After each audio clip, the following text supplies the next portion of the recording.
Welcome to Off the Roster, brought to you by our founding partner ProAlign. Must be 18 plus to bet in stores, 19 plus online, and for Ontario residents only. Thank you for joining us on this Thursday. It's actually Wednesday. I forgot what day it is for a quick moment, so I'm going to correct myself while we're live.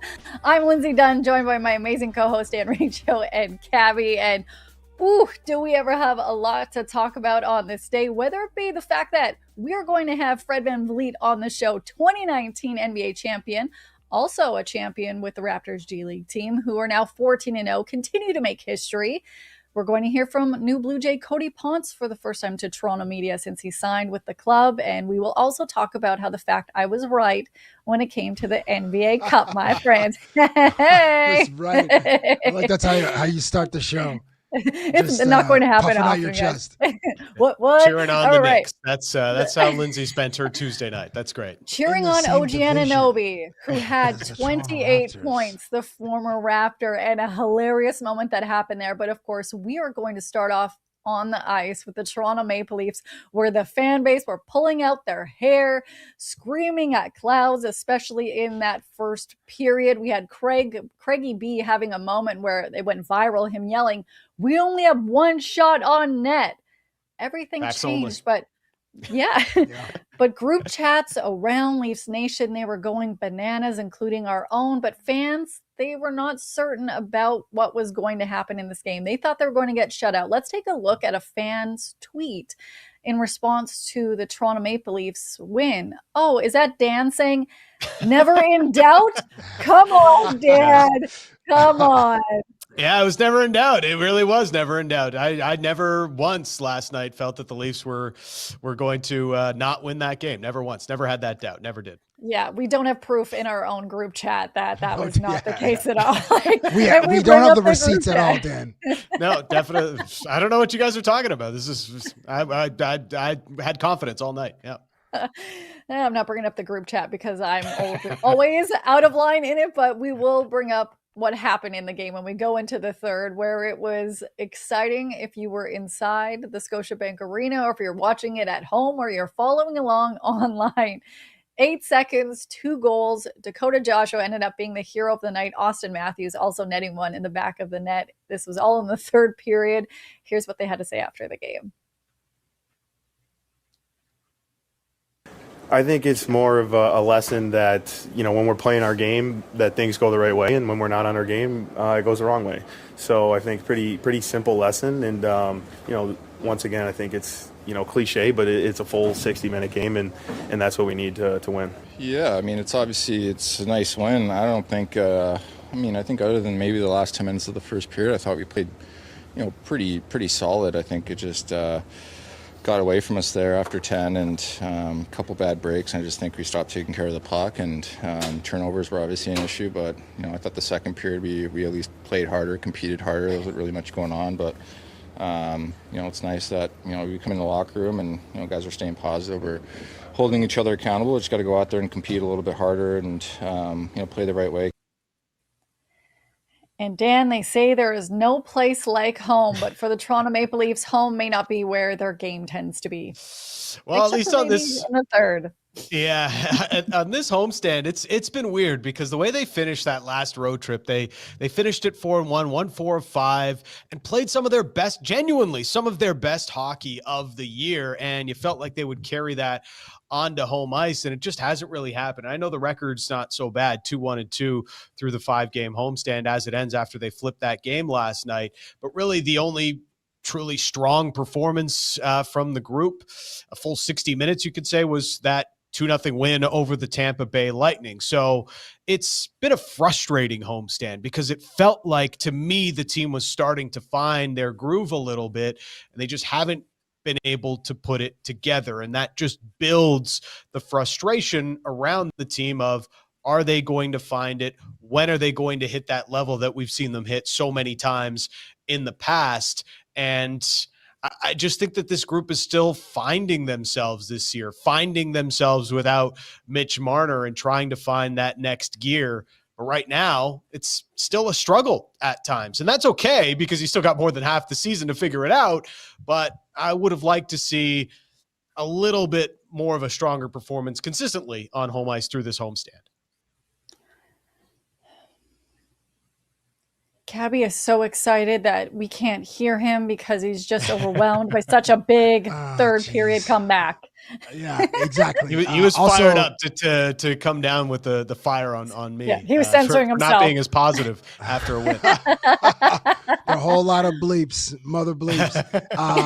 But I'll give a fist pump to mother bleeping Oliver Ekman Larson, because this guy, I don't know, a week ago, Shark center Adam Gaudette falls on him, rolls on his ankle. The fan base, like, how long is this guy going to be out for? Plays the next game, scores his 5th in the second period against Edmonton, scores last night in the third period is kind of the catalyst. Like, his resiliency and his ability to contribute offensively has been just such a great positive for the Toronto Maple Leafs. As the top line gets like a lot of the headlines and raises the ire of the fan base, this guy just quietly going about his business. Last month he registered a point in 9 straight games. He's just been so consistent, and I just love what we're seeing from OEL. And speaking of just going about his business, it's Joseph Woll. Like, salute, 23 saves, big fella. Like, a lot of them crucial in the second period. You know, in the first period, as Austin Matthews said, there's a ton of takeovers. The game was kind of sloppy for Toronto, but he's just was just a calm, steady presence. And the goaltending issues, I don't think are quite as dire as they are for some other Canadian clubs, and maybe we'll touch on what our not our guy, but Connor and Leon's guy that they shipped to Pittsburgh, Stuart Skinner. But like the goaltending's been solid, like goaltending by committee, and I got to salute Joseph Woll. So OEL and Joseph Woll, main contributors last night, and we got a 3-2 Toronto Maple Leafs win amidst all the boos, which I'm sure every player heard it, as well as Craig Berube's old school scathing of the club in the first period. So salute to the guys; they pulled out a big win, or a nice win, not a big win, a nice win. Yeah, an unexpected win if you're watching that first period and then turn your TV off. So that's also a thing. But the boos, yes, there's a couple moments that happen in the game that are viewed as a little bit controversial. One of them stemming from the boos. Austin Matthews, after he notched that goal, for those who are listening, he put his hand up to his ear and was basically like, I can't hear you, bring it at me. We've seen this happen. Keep that same energy. Keep that same energy. And you know what? I loved it. I love that it shows passion. It showed emotion. And a couple people were really surprised by this, saying the kind of audacity to be doing this to your own crowd. I love the energy that it brought. I think that fans should be motivated and happy the fact that he has that passion and he is responding to it. So Dan, what is your takeaway of Austin's celebration and response to the boos? Well, he did give the Hulk Hogan a little bit of the ear, let me hear you. But he also, after that, he went like this, like, let's go, let's keep it going, because now the crowd, after all the booing through the first 50 minutes of the game, had starting to get on their backs. And for me, it just felt like a guy who's feeling all of the pressure on him right now, right? Like, and it's not just the fan base, the coach is giving credence to the fans that are saying we need more from Austin Matthews, because Craig Berube himself is saying, I need more out of Austin Matthews offensively, defensively, the whole bit. And when that happens, I know a star player like Matthews hears it, he feels it. And more than anything, I think this is a player that, he's going to soon take over Matt Sundin for the most goals in franchise history. And probably a guy that wants the fan base to be with him rather than going against him right now. And this is kind of the weird relationship that this core, this era, the Austin Matthews era of the Maple Leafs has developed with the fan base, where you have some of legitimately the most talented and arguably the best players that have played for this franchise in the post-Original Six era. And yet it feels like they don't always get along, that there's a we love and hate kind of relationship between this core of the Maple Leafs and the fans. And I get it, because you've expected more. This was supposed to be the group that finally brought a Stanley Cup to Toronto, and it hasn't happened. And they've underachieved relative to those expectations, relative maybe even to their talent level through the years and with the way that the playoffs have ended. So I get how this relationship has developed, but at the same time, for me, I think what Austin Matthews wants is just that this fan base gets with him rather than against him. And I think that emotion showed out in his celebration last night. It was let me hear you in the back.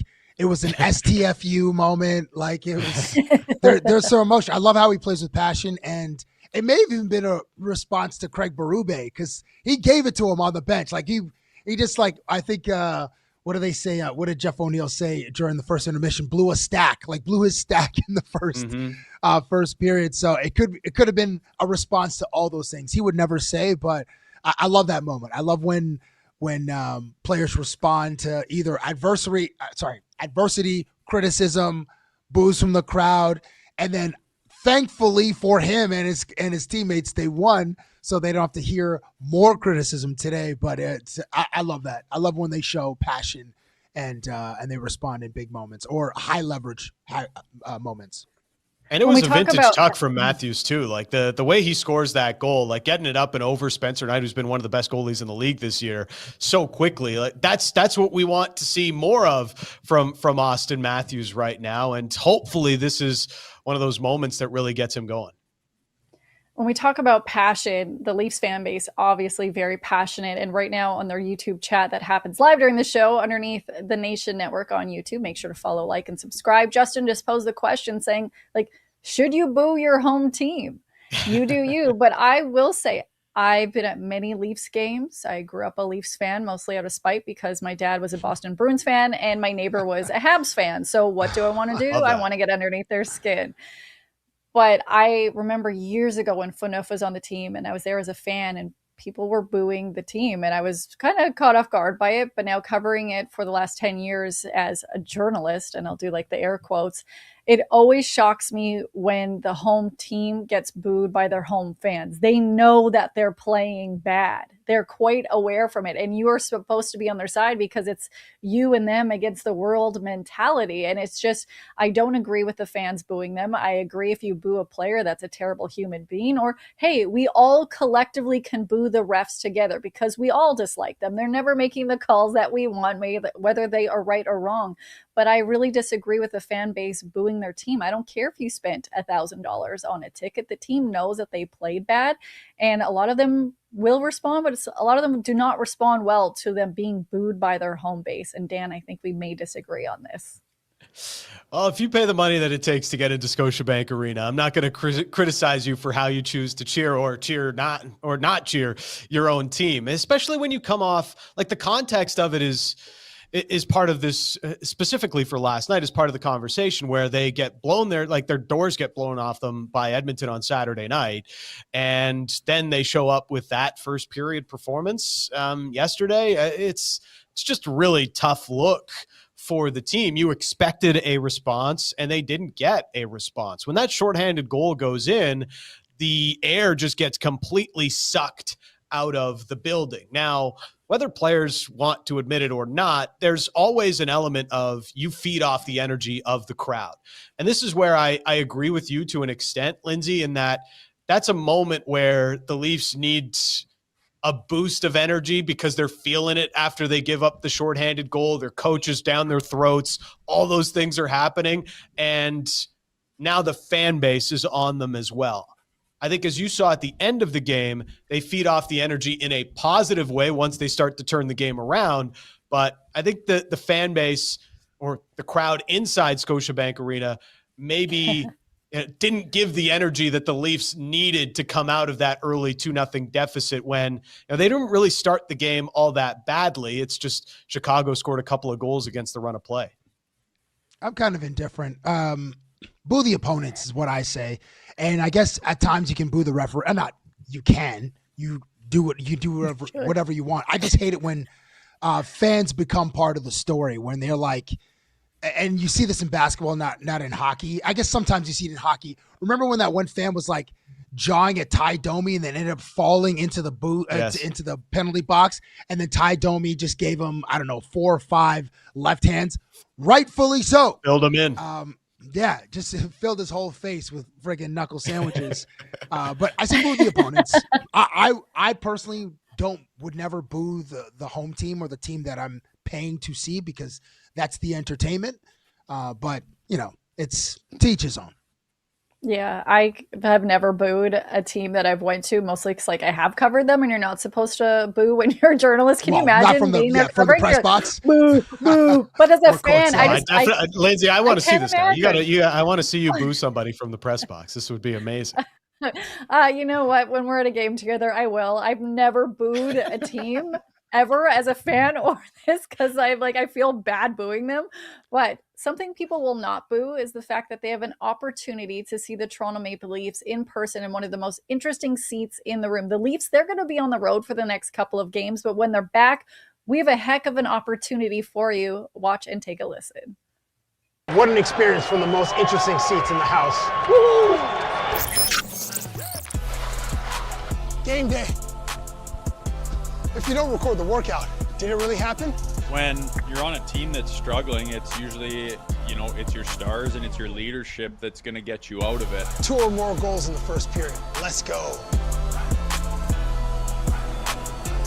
I'm going with 23 to score tonight. Everything in moderation, except for pizza.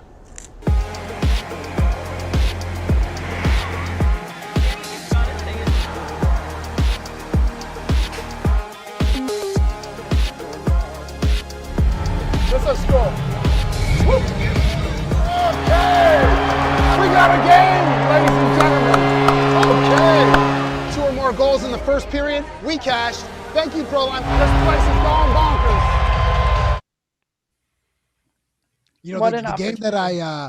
The game that I saw, Toronto was down 3-0 in the first 2 periods against Pittsburgh. Third period. Got basketball on the break. Because I was going to ask you, Lindsay, would you boo the New York Knicks if they played the Toronto Raptors in the first round of the playoffs? That's why I was thinking basketball. Anyway, third period, 4-goal comeback. And then last night we saw 3-goal comeback for Toronto. Great seats, most interesting seats in the house. Absolutely. So December 30th against New Jersey is the game that you might see. So follow us on our socials, tag a friend, and get in the mix to win a pair of the most interesting seats, pair of tickets for the most interesting seats in the house. Make sure to tag me and Dan, because we both would like to go and check this out. And I'm being serious, but I absolutely want to hear what Craigie B is saying to the Leafs when they get off to a slow start. You'll hear him. Certainly if he blows a stack like he did last night in the first period, you'll hear him. Oh my gosh. Craigie B. Yeah, great opportunity. Good luck for whoever is entering. And we can't wait to hear and see what your experience is like. But great experience is something we're hoping we see for the Toronto Blue Jays at the Rogers Centre this upcoming season, as they begin their quest to get back to the World Series, hopefully winning it before Game 7, not in extra innings. Let's not bring up that heartbreak. But Cody Ponce, one of the newest additions to the rotation for the Toronto Blue Jays, spoke to the Toronto Beat media for the first time last night. I was on this call. We learned quite a bit how, he found out this news. It's been a long journey for him to come back to the majors. For those who don't know, he's played in Japan. He played in Korea since last time he was in Major League Baseball was in 2020. This last season he was absolutely lights out in the Korean Baseball League. He was MVP. It was just this great comeback story, and he's kind of developed a couple new pitches. And it's an emotional moment for him to be able to come back to North America, play in the league that he grew up wanting to play in, getting that chance to come back. We don't see it that often. But what we found out is that he kept the news as secret as he could. He told a couple of his family members, and then unfortunately somebody leaked the news. And so he never got to have that joy of telling everybody, which is just so annoying whenever you hear it. But he says a big credit to him getting to this amazing season he had with the Korean Baseball League was actually kind of in part to his brother-in-law, George Kittle, who plays for the 49ers. Here's what he had to say about getting that joy and how his game has improved. The most improvements that I've made are off the field. I think everything that comes off the field then gets put back on. The type of recovery work, the type of activation work, the type of just body awareness, body alignment, daily work that I put into my body, daily recovery work. It's not just, I'm not 25, 26 years old anymore, rolling out of bed and being able to go just throw a ball against the wall and be ready. I probably take my normal days right now, probably consist of in total about 3 hours to 4 hours worth of work pre and post. And that's everything included. So just a lot of just making sure that my body's ready to go every single night.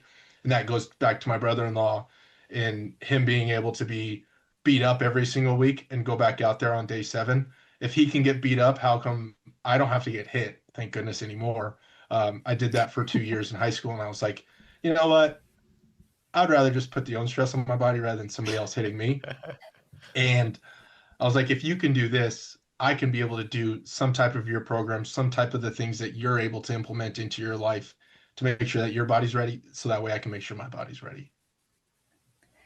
I think fans should be really excited when they hear and eventually see him on the mound for the Toronto Blue Jays. He also said he signed with the Toronto Blue Jays. He wants to win. He's excited to be a part of this organization. And he's actually wearing a Ryu jacket. He said that he influenced him greatly, not only as a professional, but also as a friend. And he spoke to Toronto Blue Jays Bowden Francis and Miles Straw about signing with the club. But I think something that I took away from this entire call, besides the fact he wants to win, he's excited to come back, this is an amazing comeback story, is his pre-game routine. He's a huge Star Wars fan, which it was pointed out on our chat already. He has a Darth Vader helmet behind him.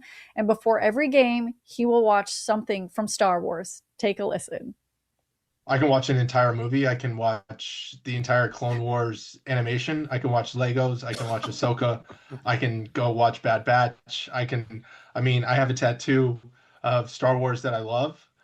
It's why I chose 30 last year, was because my initials were CP30 instead of C3PO. Of course. So yeah, I love Star Wars. There's nothing else I can say. I will watch anything and everything whenever I can. I've been telling my wife, I was like, so we need to start turning on some Star Wars for our baby girl so she understands where she's at in life. As she's our little Leia. And she just says she's not ready for it yet. And I said, that's fine. So I'm a nerd. I love it. And I will watch anything from an episode to the entire movie and just kind of whatever I feel for the day. Huge nerd. Huge nerd. Yeah, he's a Star Wars nerd, like certified Star Wars nerd, Cody Ponce.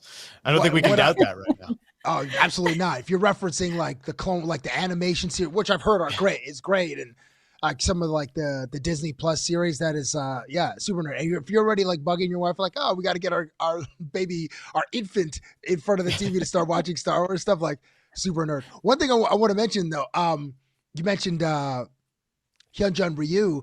He credits him for revamping his arsenal, and this is what I read, reportedly adding multiple variations of his cutter and his curveball under Ryu's mentorship. And then speaking of mentorship, I mean, I know Cody just went on about what he watches, like which Star Wars shows or episodes that he watched, but I want to know, like, is it the Buddhist principles like of mentorship or like the Jedi principles that he's that he enjoys? Like, they're always, Jedis are like, you got to be present, use the Force. So it's kind of like the Buddhist principle of like mindfulness. Or is it just like, today I'm going to watch the Duel of the Fates, Qui-Gon Jinn and friggin' Han Solo against Darth Maul with that incredible score. Like that would get me lit up, get me amped up to go throw, 97. I'm 6'6", my arm ain't my friggin'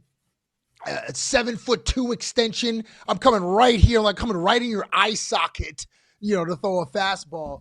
Like, so I don't know what it is. Like, I want to actually, even though we're calling him a giant nerd, I kind of want to unpack like what about Star Wars is the thing that gets him amped up to go throw, eight strikeouts over 6 innings or whatever it is. Definitely mention the Jedi, but we will have him on the show at some point talking about this, breaking it down, asking the questions people need to know. my little behind the scenes moment, I'll let you know, is I was chatting with another reporter while we were on the call with him because we're all asking different questions. And I was saying, I will give you $123, random number, if you tell him that Star Wars is overrated. And then he was betting me money if I go on and say live long and prosper and do that and signal. And yes.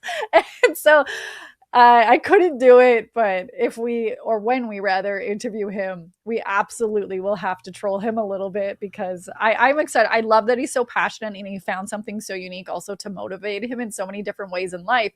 But when it comes to motivation and pregame, I've never come across an athlete that will watch an entire Star Wars movie or episode to amp them up. But I want to tell you guys a quick little pre-game or pre-run moment I found out from an athlete that I thought was really strange. I'm wondering your takes if you have them or if you've met someone that has a unique pregame.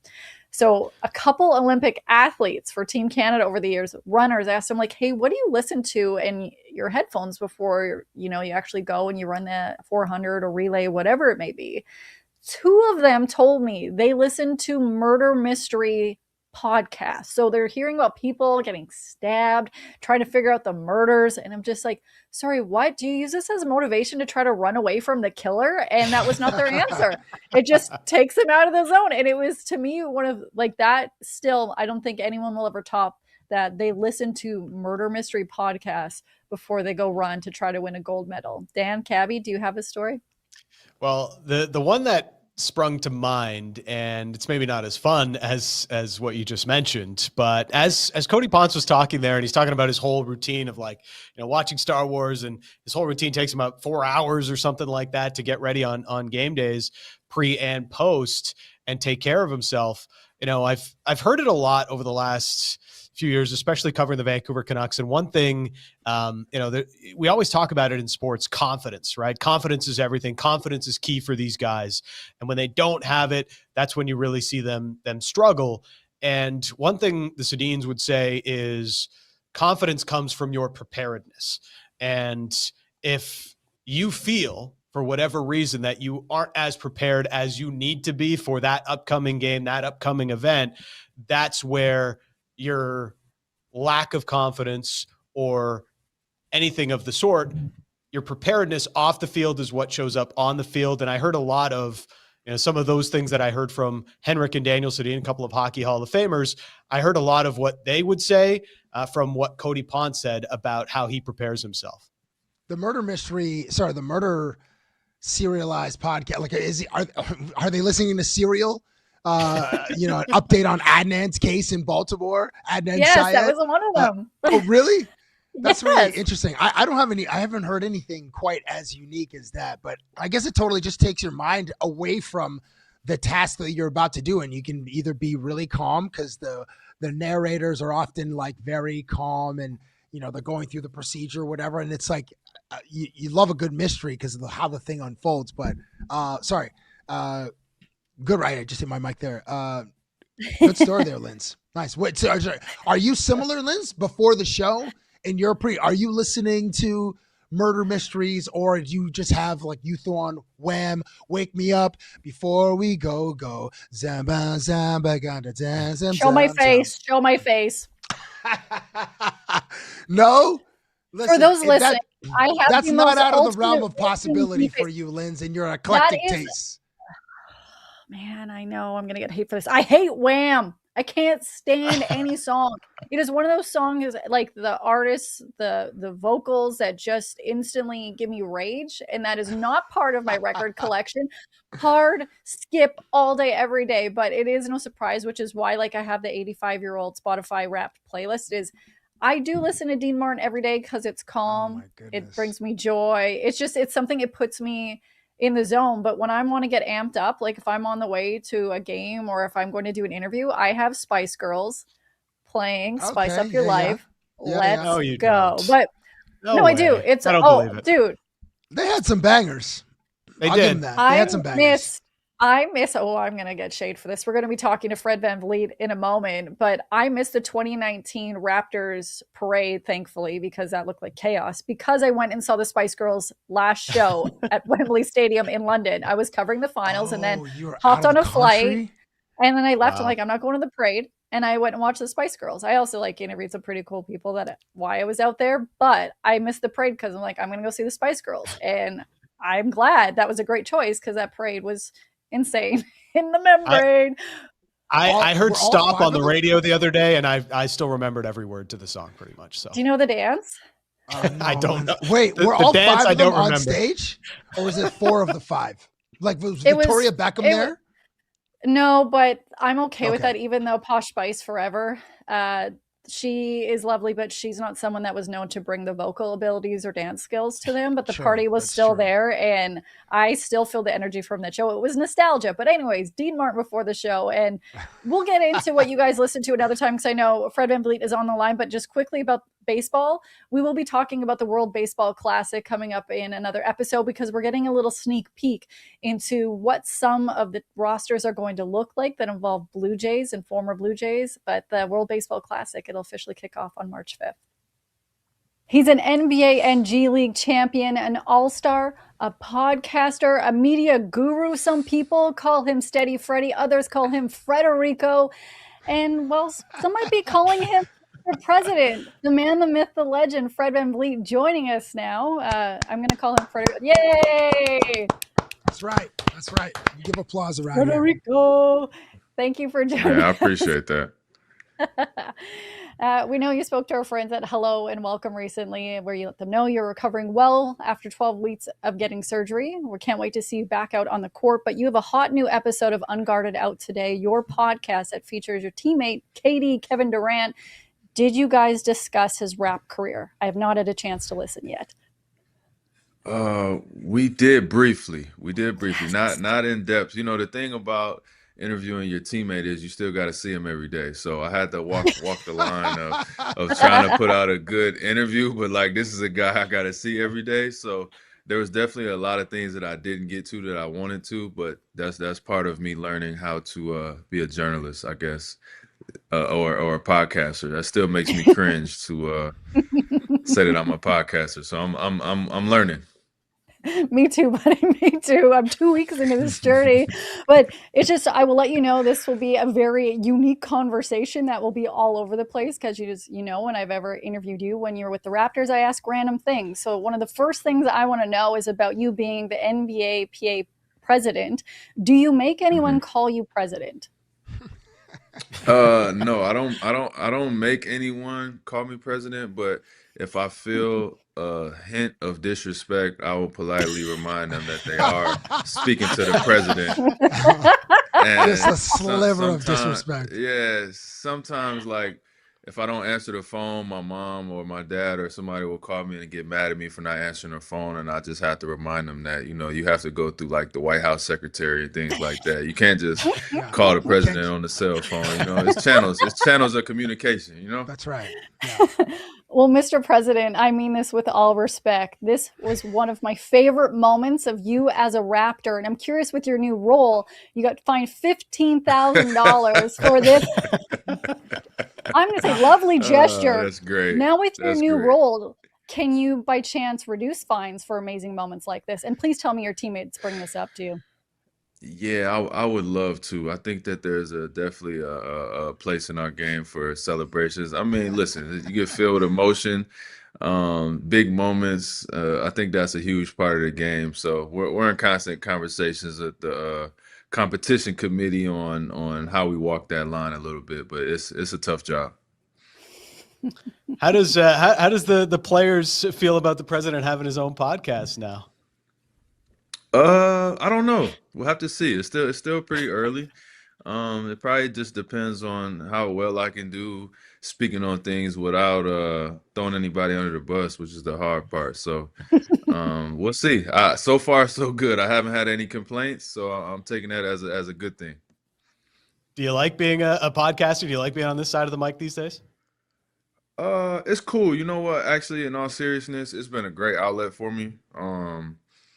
A way for me to engage with the fans and community and just support the basketball world, the sports world in general, people that I need to kind of interact with that I haven't in such a long time, especially because I kind of changed the way I've viewed social media and interacted online and things like that. So it's been fun. It's a challenge, and I like challenges. I like learning new things and getting better, and it's giving me something to fill my time with since I'm not out there playing. I'm trying to find ways to keep scratching that itch, and this is one of the things I'm trying, and we'll see how it goes. So who's the dream interview? Because, we put it on the board. We want to get Fred VanVleet on the show. That's right. But is it That's like, right. you want to go toe to toe with Adam Silver for the podcast, or maybe MJ? Like who's on the dream interview list? That's a great question. Yeah, I think I would. The problem I'm having right now is I only want to interview people that want to come on the show, because the way that it has to work is like you're gonna have to want to do this show, because I'm not gonna let you do the press run bullshit. It's like you're gonna have to kind of sit down and have a real conversation. I'm gonna ask you things that you probably don't want to speak about, and then it's up to you to be professional enough to answer it in the best way you can. So that's why we called it Unguarded, because it was like, do the best you can. Obviously, nobody's trying to get canceled or lose their jobs over an interview or a podcast, but at the same time, like, we get the same kind of stale generated, media press runs, and so I'm trying to do it a little bit differently, the best way I know how. So I'm about to move back to Toronto from Vancouver to join up with my teammates. I got to ask you, now that you've been away from the Six for a couple of years now, what do you miss about Toronto? And don't say the minus 25 in February. Yeah, it's crazy, because I didn't really realize how bad the weather was until I moved to Houston. Growing up in Illinois, and then even Wichita was cold for 4 years, in the winter. But being able to like have breakfast and get in the swimming pool in December is a luxury that I didn't know existed. But the fan base, and not just like, oh, the fans are great, but like, it's one of the best sports towns in the world. And the passion and the support and just the level of interest, it puts you on a huge platform as a player living in this city. And that's something that I miss a lot, because as much as we put into the game and our craft and trying to be great, I think that energy is reciprocated, from the fans. And that's not something that I can say is the same everywhere you go. Listen, I want to just want to acknowledge Tristan Forbes, who's an equal parts director, documentarian, artist, business owner. Like, salute to Tristan for setting this up and helping you launch the Unguarded podcast. Now, about being unguarded, Freddie. Mm-hmm. You are at times guarded. And I like that at the beginning when Lindsay brought up the picture of you like holding gigantuan balls. You're like, you chuckled at that. So, okay, I know that the barrier's lower a little bit. So we haven't listened to the KD episode yet. Salute to getting KD. But Lindsay mentioned something about music. So I want to take you a couple questions about music. I know that you love music, and we all four of us here in this conversation love music. What is the last album, or if not the last one, what's the first one that you can think of that has no skips? And I can give you a couple to help jog your memory, but if you have one off the top of your head, the first album that comes to mind, or the last album you listened to that was no skips. Damn, that's a great question. For me, you gonna make me pull out my phone. Dang, music with no skips, a full album. I don't know, man. This Wale album is pretty good. Very good, Wale, bro. He's in his bag, bro. He's in his emotional bag. It's like he just went through. He said he got a divorce. Yeah. The only Afrobeats part comes on at a weird time, so that definitely got skipped like the first time through, because I was just trying to hear the soul samples. But man, that's a heck of a question. I don't know. I had to think about that. The last album. What you give me some examples.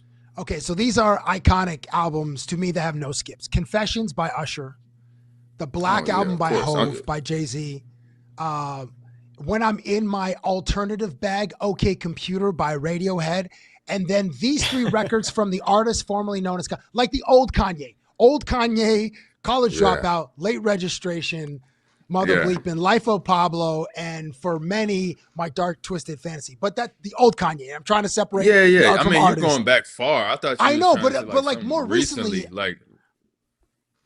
I mean, no skips. Yeah, that's tough to do. It's tough to do in this era. I think streaming changed the way that we consume music, and you're getting 20 22 songs on an album. Like, can you put 22 perfect songs together? I don't know. I know there's some really good like R&B albums that came out. So yeah, I would probably have to go that way. I don't know what was Drake's. Drake had a couple.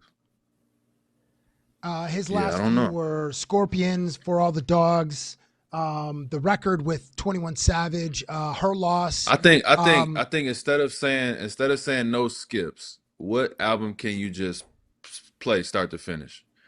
Like instead of saying like because Skip is insinuating like, you know what I'm saying, it's a bad song on there. I'm saying like how many albums can you just press play on and let it run? And maybe you don't love every song, but you're not like going to skip the song. Fair You know enough. what I mean? Well, then it's probably from Like that a cohesive project. So Dr. Dre's 2001. Come on, bro. You going back 30 years. I'm talking about like No, bro, that was why 25 you years. going so Oh, that's far 25 back? years. Oh, 25, 30. It's the same thing, Cap. Okay, Come on. okay, Fred's okay. right on this one. Okay. So Watch the Throne. I could run that. Life of Pablo, I could run top to bottom pretty much. Those aren't that old. Watch the Throne was like 2011. Something in the last 5 years. Last 5 years. Oh boy, yeah. See? Probably something from JID or like Earth Gang, like what? No, Earth Gang is with J Cole. Ooh, yeah, I don't. Ooh, that's okay. So hold on. That's tough. Let me. You Okay, got it is caught tough. on your own question. No, it is tough. Okay, hold on. Let me stay on the music tip. Let me say because I know you have a podcast called Unguarded, and you might be the only person to get this human on your podcast because of your relationship, which is with Drake. As someone who had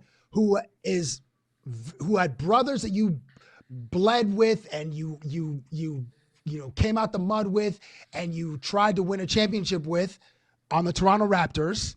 And then you have this, then you have a new friendship with Drake, and you guys are I'm assuming you guys are very tight. How did you experience the last, call it 15 months ago, when there was a civil war in hip hop, and you're friends with one artist, and you probably deeply respect the other artist, and you have friends who are brothers who are friends with that other artist, like you in Houston, watching from afar. How did you experience that, the Kendrick versus Drake beef? Yeah, I mean, I'm going with Drake. I'm not like that's not like a controversial thing to take. I have an actual relationship with him. I respect Kendrick and I like his music. And I think he's dope. I think he's one of the best artists of our generation. But yeah, I was pretty much rolling with Drake. I listen to way more Drake than I do Kendrick. And then obviously the weird part was the DeMar thing. But I was raised to mind my business and stay out the way and let everybody figure it out. You know what I mean? We definitely had conversations, and I was a part of the commentary just like everybody else was behind closed doors. But at the same time, I know how to mind my business. They ain't have nothing to do with me. Okay, hold on. When you said we had conversations, you had conversations with DeMar, or you had conversations with Drake? No, DeMar. Yeah, me and DeMar are like actually really, really, really close, like brotherhood. You know what I mean? Big bro, mentor. Like, he's calling to check on me. I'm calling to check on him. Like, I know his family, my family, that type of thing. Drake is a great, I would consider him a great friend and somebody that obviously I met later on in life, but I wouldn't say that we're like calling each other every day to check on each other close. But when I see him, it's always love. He's been nothing but kind to me and my family, and he's just a good dude.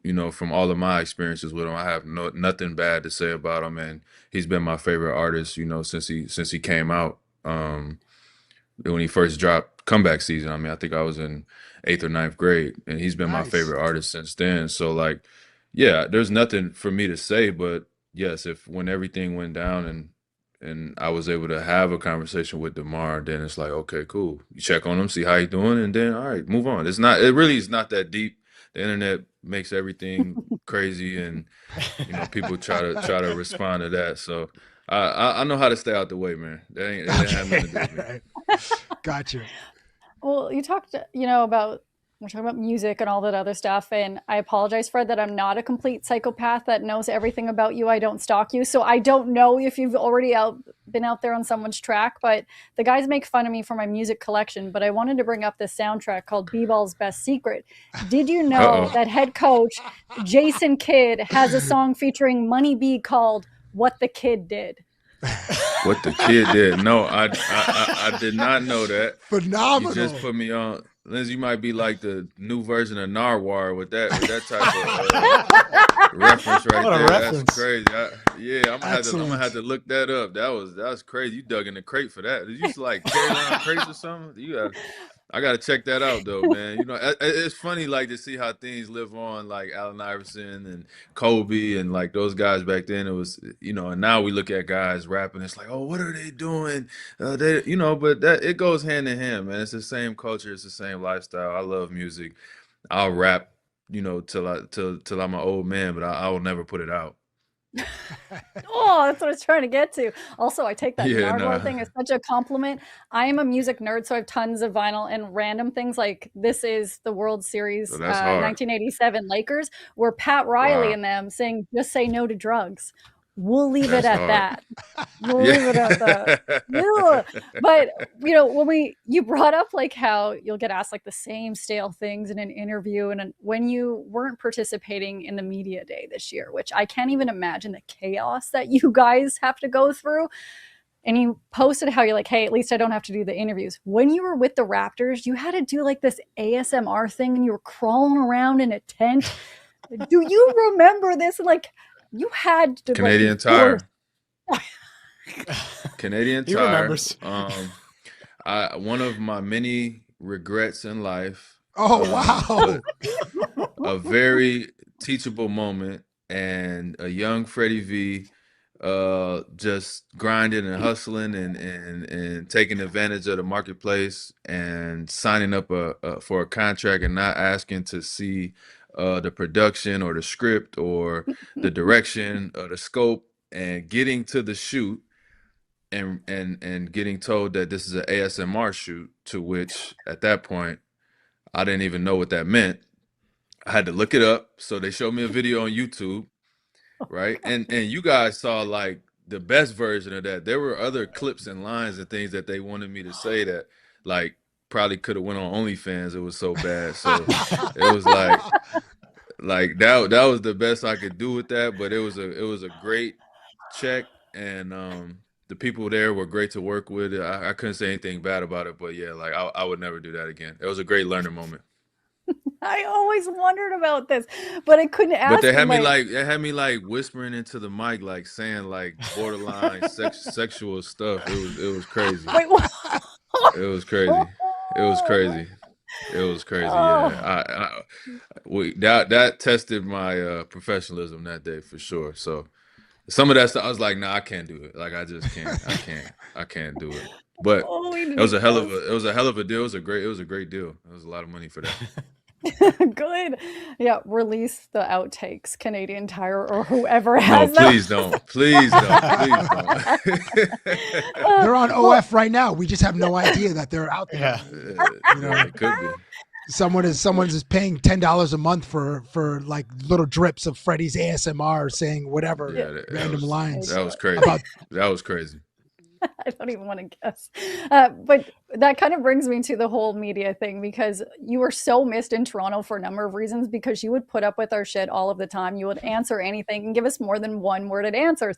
I vividly remember every post game, you'd come in probably with like a towel on your head. You'd grab the mic and you would just sit back and be like, all right, Doug, what do you got for us?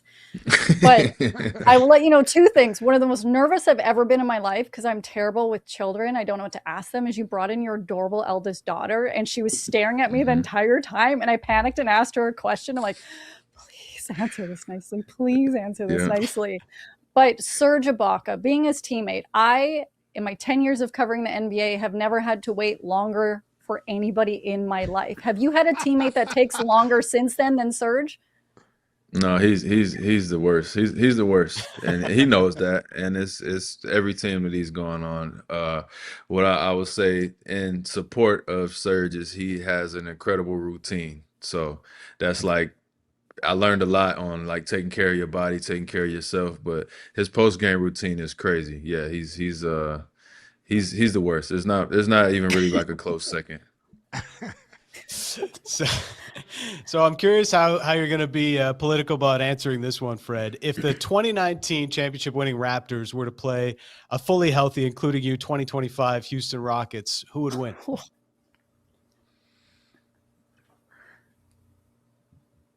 That's tough.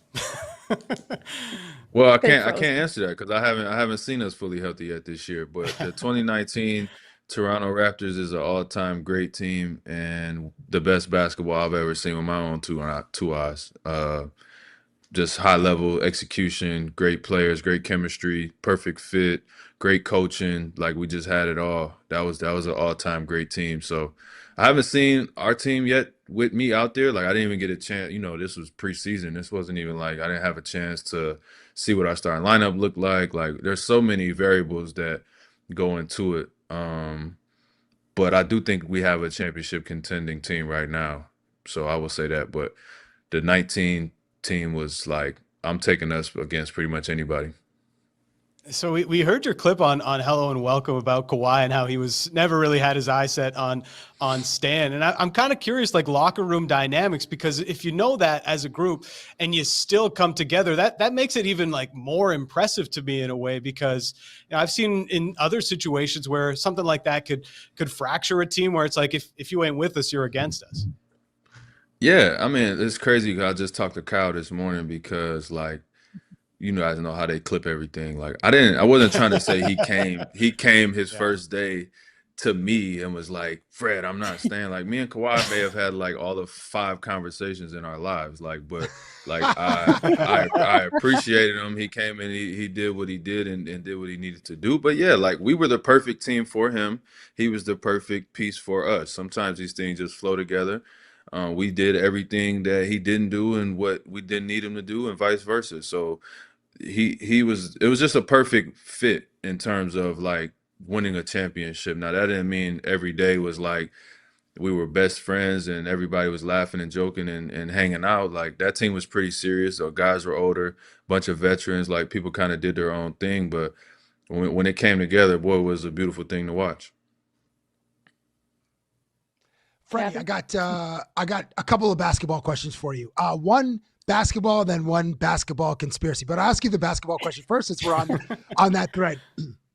How do you characterize being in the zone or in flow state when you're cooking against OKC? You dropped 38 literally 1 year ago, December 1st, 2024, or you drop 39 against the Brooklyn Nets with KD and Kyrie, December 16, 2022. How do you characterize when you're feeling like, however you're feeling? Actually, you let us know. What is that like? Yeah. No, it's just unconscious. Like that's the perfect word for it. It's like unconscious. Like whatever you think it happens, whatever you go with, it works. You sometimes, especially me, like get some contact, throw some shit up, it goes in. The rim just keeps getting bigger and bigger, and it's like everything that you practice and that you work on, it just unfolds perfectly in the game. And like there's games where it's the opposite, where nothing you do works, and it's a terrible night. So when you got it going and when it's flowing, and it just for me it just snowballs and it like kind of balloons. Like when I get hot, I get hotter and hotter and hotter, and yeah, I kind of can put everything together. So I think unconscious would be the best word, because there's not much thought, doubt, or anything that goes into it. It's just like you're just flowing, and everything that you work on countless hours in the gym, it comes together perfectly. I know there's some conspiracy theories out there that you can't dunk, but I've seen video proof that you can, Fred. So I want to know, in the last 5 years, have you even thought of a moment when you had like that breakaway that you're like, maybe I'll dunk it? A little bit, No, thought? not in game. Not in game. I play too many minutes. My body is too sore, and I go through too much to even think about. I'll be happy when I can touch the backboard some days, but in the summertime when I'm feeling good and the weather's good and the sun is shining and it's a full moon and I can get up there and dunk once a year or once every 2 years, I'm happy with that. But in game, no, I don't even think about it. I'll take my 2 points and keep moving. Just a couple more questions because we know you have to go, and everyone make sure to go listen to his new episode of Unguarded with Kevin Durant. I know you're buddies with Draymond Green. You were on his show, but as the president, have you had a conversation about him to stop kicking people in the family jewels? No, I haven't. I think that again, somebody like Draymond's like, and me playing with Dylan gave me a new perspective on the habitual line steppers that walk that fine line every day. You got grow that to Canadian grit. appreciate it. Yeah, you grow to appreciate it, and like I don't know, you got to take the good with the bad, man. If I'm the Warriors, this guy's contributed to 4 championships and billions of dollars. So yeah, if he kicks somebody in the nuts on accident every once in a while, like it's just par for the course. But me and Draymond actually have had some really good conversations about everything under the sun. And I think I understand him a little bit. I definitely respect him and his journey and where he's come from to turn himself into the player and have the career that he's had. I always have a ton of respect for him. But yeah, it get a little crazy out there sometimes. But it's like Dr. Jekyll and Mr. Hyde are out there a little bit. I bet you didn't think you'd talk about somebody kicking somebody in the nuts today. What a quote from Freddie. Yeah, I didn't have that on my bingo card, but anything's possible with a show that got Cabbie on it. So I did know that. And he's the most tame one today, which is That's even true. more That is surprising. true. It's because we're not in person, bro. We're not in person. And then the last thing I'll bug you about is, do you pick your Instagram captions? Yes, for the most part. Just maybe in the last 2 years, again, like Cab said, shout out to Tristan, who's been unbelievable for us. I was able to steal him from the Raptors, and he's just been a great addition to our team and things that we try to do in the content space and creatively. So yes, most of the time I'll put the caption together. Sometimes he'll write a few, but especially on my Instagram, I think I probably do most of those. I do most of those. In sync, no Justin. That's the most recent one. Yeah, that was a bar. That was a bar. I didn't have a ghostwriter for that one. That was me. That was a bar. Steady Freddie Frederico, we appreciate your time. Congratulations on the new pod, but hopefully we'll see you on the court really soon. We appreciate you. Thank you, Freddie. No problem. Thank you, sir. Thank you, guys. Freddie. Appreciate you. Thank you.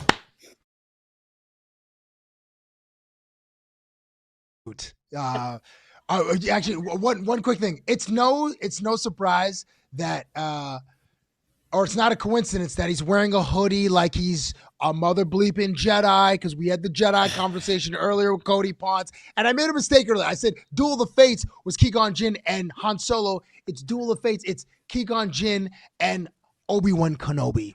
Yeah, you're getting shredded online right now. Well, I'm not, but still, I made I the know mistake you're not. earlier. I'm an idiot. You're a good guy. But listen, you know what we need to do? I don't know anything that Cabbie just said, to be honest, so it's fine. Yeah. You've seen episode 1. You know the Duel of the Fates with Darth Maul. You've seen it. Okay, what we need to do when we need to go on I would love to have, and his podcast is great, just off the roster, on the road. Just imagine just in Freddie's backyard, and it's dusk. We're having a philosophical. I feel like you could have like life-affirming conversations with Fred VanVleet for hours, right? You get that. Oh, yeah. Oh, okay. I miss him so much with the Raptors squad, because anytime he would put that towel on the head, come back to do post game, we're like, oh, he's going to give like a thoughtful answer or rip apart a ref, and I loved all of it. But I am going, and he'll call people out for things. And Cabbie, I jokingly am going to call you out as your teammate now, as somebody that has been a content creator and a guru in the TV landscape. You know, being backlit by a window is not good for us to see your beautiful face. Pull the curtain. You're right. Yes, you're right, Lindsay. Hold on. Let me just go with one of these. There we go. That's a little mildly better. You're right. My fault. I'm not on my game today. I said in the chat I'm 0 for 4 today. So maybe 0 for 5. 10. You're 10 for 10. It was such a fun chat with him. A couple things I took out of that was that he's like, I've had 5 conversations with Kawhi in my lifetime. Yes. And it's like, oh, it's not just us. It's his own teammate. He's a man of few words. You mean fun guy Kawhi is not having conversations with his teammates? You're not getting philosophical with fun guy? Well, let's see if we'll get philosophical with your pro line picks. All right. Let's get some W's. Let's go. When watching your favorite sports, make things interesting with ProLine. You must be 18 plus to bet in store, 19 plus online. With ProLine Plus, you must be in the province of Ontario at the time of play. So please play responsibly. Buddies, what do you got? Starting with Dan. Yeah, we're coming off a couple of wins last night for me and Cab, so let's try to keep it rolling. We're looking at the Winnipeg Jets tonight. They've been slumping lately, and they're going to look at their big-time goal scorer and point getter, Kyle Connor, to help them get back in the win column. So I'm going with a Kyle Connor anytime goal tonight for the Winnipeg Jets. Alex DeBrincat for the Detroit Red Wings is on a heater. Bro has 6 goals in his last 4 games. His confidence is at 1,000. Detroit is leading the Atlantic Division, so give me Alex DeBrincat to score an anytime goal tonight against the Utah Mammoth. Let's go. Let's see if you guys are right. And we had a big win on the basketball court last night. I know Edna, who watches and listens to the show, who also happens to be awesome. I went to a Knicks game with her last year. Not a Knicks fan, but we will cheer on OG Anunoby, the former Raptor. And he had 28 points last night. He even got one single MVP vote. Brunson got the rest. And Brunson was part of a viral moment that happened on the stage. If you were listening, we will describe what happened. But when they were celebrating their first trophy, their first big win in over 50 years, he gets a little hello from Hart. A little good morning. So, yeah. I think the full video, it shows them celebrating. Brunson is going after the trophy. He's all excited. And then he's like, who just did this to me? And it's like, and then Hart, being the funny guy that he is, so if you're listening, he poked him in the backside. And there's this in front of everybody. And Hart jokingly put on social media, caught in 4K. Little butt plug celebration on a Tuesday night. I mean, to each his own. I mean, different strokes, literally, for different folks. Josh Hart even said it was AI, as he tried to deny, but the video the video does not lie. He just said that on the show. You know what? He probably could start to market butt plugs. You could have Hart, all Hart. We went plugs, deep whatever. into the hijinks. I'm so sorry if my mom is listening right now. Please don't Google that term because I hope you don't know what it means.